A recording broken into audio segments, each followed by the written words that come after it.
प्रधानमंत्री नरेंद्र मोदी गुजरात में इस वक्त मौजूद हैं। ऑपरेशन सिंदूर के बाद पीएम मोदी पहली बार अपने गृह राज्य गुजरात में पहुंचे हैं।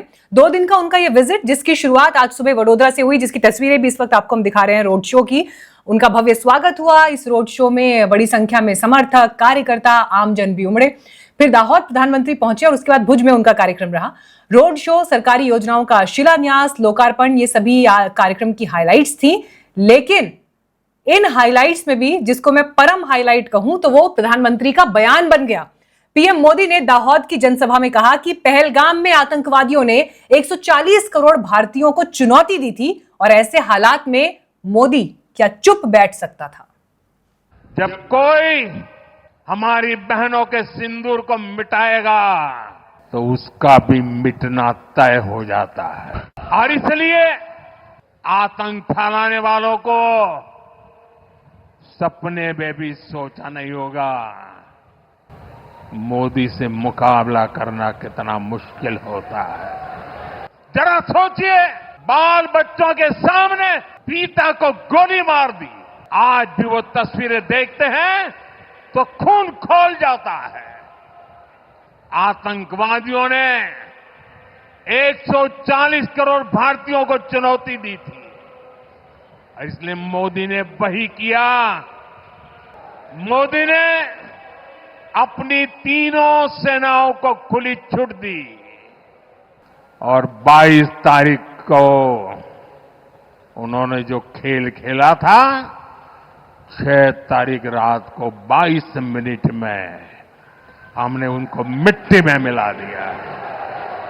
तो ये दाहोद की जनसभा में प्रधानमंत्री ने कहा। लेकिन इससे पहले पीएम जब वडोदरा में थे तो वहां कर्नल सोफिया कुरैशी, जिन्होंने ऑपरेशन सिंदूर की जानकारी सेना की प्रेस कॉन्फ्रेंस में सबसे पहले देश को दी, उनके परिवार से भी प्रधानमंत्री मिले। हालांकि इस रोड शो के दौरान ही मिले।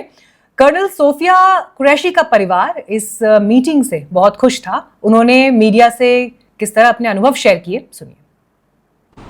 हमने सम्मान देना हमारी ड्यूटी है। ये इट इज कम से ड्यूटी। ये हमने हमारे नगरवासियों ने आज हमारे प्रधानमंत्री का स्वागत किया। मुझे ज़्यादा खुशी हुई। मेरी फैमिली से मेरी मिसेज थी, लड़की थी, लड़का था। तो सभी मतलब फैमिली मेंबर? हाँ, सभी फैमिली मेंबर। आपको पहचान लिया था मोदी जी ने? हाँ, उन्होंने पहचान करके तो हाँ प्रणाम किया है। अच्छा अच्छा, फिर आपने क्या किया? हमने प्रणाम किया उनको। राष्ट्रपति देश के प्रधान है वो।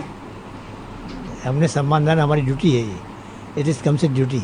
तो एक जेस्चर की आप ले हुई, आदान प्रदान हुआ, जेस्चर का प्रणाम, जेस्चर का आदान प्रदान हुआ। कैसा लगा आपको? अच्छा लगा, बहुत अच्छा लगा। लेकिन ये विजिट पोस्ट ऑपरेशन सिंदूर एक ऐसे वक्त में हो रहा है जब विदेश में भारत का डेलीगेशन ऑपरेशन सिंदूर की जानकारी देने के लिए गया है। देश में राजनीतिक माहौल में आरोप प्रत्यारोप चल रहे हैं। राहुल गांधी ने जे कहकर विदेश मंत्री को संबोधित करते हुए सवाल पूछे, अभी मेरे ख्याल से 1 या 2 दिन पहले ही, जहां पर उन्होंने एक्स पर लिखा कि पहले बताएं आतंकवादी पहलगाम वाले हैं कहां, पकड़ में क्यों नहीं आए, सीज फायर में अमेरिका का रोल क्या रहा। इनफैक्ट उन्होंने तो पूरी की पूरी विदेश नीति को ही ध्वस्त बता दिया अपने इस पोस्ट में, जो इस वक्त आपको हम स्क्रीन पर भी दिखा रहे हैं। अब ऐसे में सवाल यह है कि क्या देश में बीजेपी एक डैमेज कंट्रोल के मोड में है? क्या बीजेपी और पीएम के पास ये क्लियर मैसेज है कि देश के भीतर सीज फायर का मैसेज जिस तरह पहुंचा, उसने उनके अपने समर्थकों और हार्डकोर वोटर तक को नाराज कर दिया? क्या भारत की विदेश नीति मोदी राज में पहली बार बहुत स्ट्रांगली क्रिटिसाइज हुई है? और क्या विदेश में सांसदों के डेलीगेशन का जाना और देश में खुद पीएम मोदी जिस तरह से मोर्चा संभाल रहे हैं कि किसी भी तरह से सरकारी दबाव में, विदेशी दूसरे देशों की सरकार के दबाव में भारत झुक गया या भारत सरकार झुक गई या भारत दुनिया में अलग थलग पड़ गया, इस नैरेटिव को ध्वस्त करने के लिए, विपक्ष के इन आरोपों को ध्वस्त करने के लिए पीएम मोदी अब खुद जहां जहां उनके कार्यक्रम है वहां जाकर ऑपरेशन सिंदूर की बात कर रहे हैं।